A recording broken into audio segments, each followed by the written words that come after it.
The news has officially broke that Helmut Marko has left his position as a motorsport advisor to the Red Bull Formula 1 team, a role he held for 21 years. Part of his remit was managing the young driver programme for the Red Bull operation, signing racers at a young age in the hope they'd eventually reach F1 or other world championships. It's certainly one of the more controversial driver academies considering its ruthless nature. Marko has been quickly known to release individuals, but almost half of the 2025 grid came from the Red Bull Junior programme. It's certainly successful in its own right, and a lot of that can be put down to Marko. So here's all you need to know about the Red Bull Academy. The junior team is a driver development operation operated by Australian conglomerate Red Bull GmbH, best known for its energy drinks brand. It was officially founded in 2001 with the aim of signing and developing young racing drivers so they're capable of establishing successful careers within the industry. This entails Red Bull identifying drivers from Formula 2 right down to karting to fund and support their progression through the junior ladders. Sebastian Vettel, for example, first received Red Bull backing in karting, while Liam Lawson joined the programme at 17 when he was in Formula 3.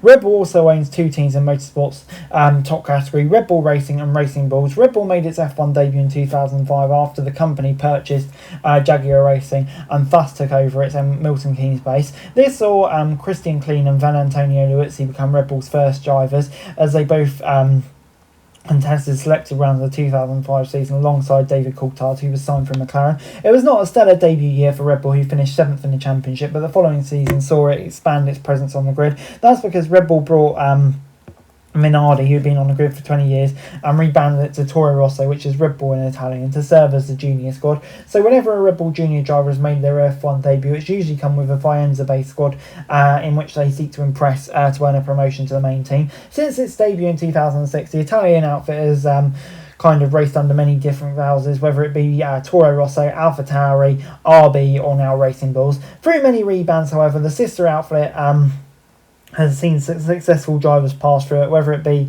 Sebastian Vettel or Max Verstappen, and that's led to them having obviously a lot of success in their time. But not every Red Bull Junior driver will reach F1. Others have competed in other series such as WEC, IndyCar or even DTM.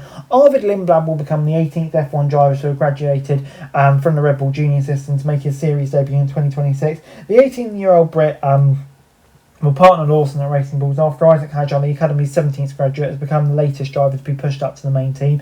The Austrian outfit therefore has a long history of signing drivers from its sister squad, with Vettel the first to make the leap after winning the 2008 race. The eventual full-time champion then was joined by Daniel Ricciardo, and Max Verstappen of course joined since.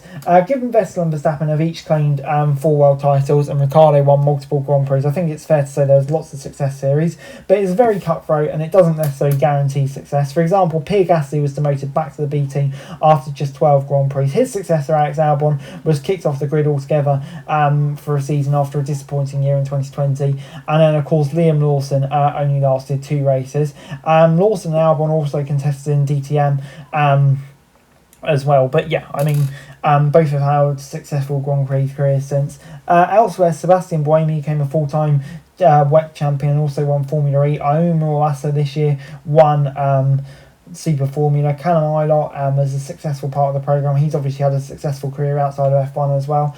And yeah, there has been rare occasions where Perez, for example, has come into the team given Albon struggles. And yeah, he may have fared a bit better at the beginning, but in the end didn't quite benefit. And then you've also seen the likes of Coulthard and Webber come through from despite not being in the ranks, with Sebastian Bourdais and Nick de Vries having not so great stints the second team Toro Rosso. But yeah, throughout their time in F1, you'd have to say that Helmut Marko has created an incredible legacy. When you look at the grid, the likes of Sainz, Verstappen on the grid at the moment, obviously Hadjar and the Racing Bulls team.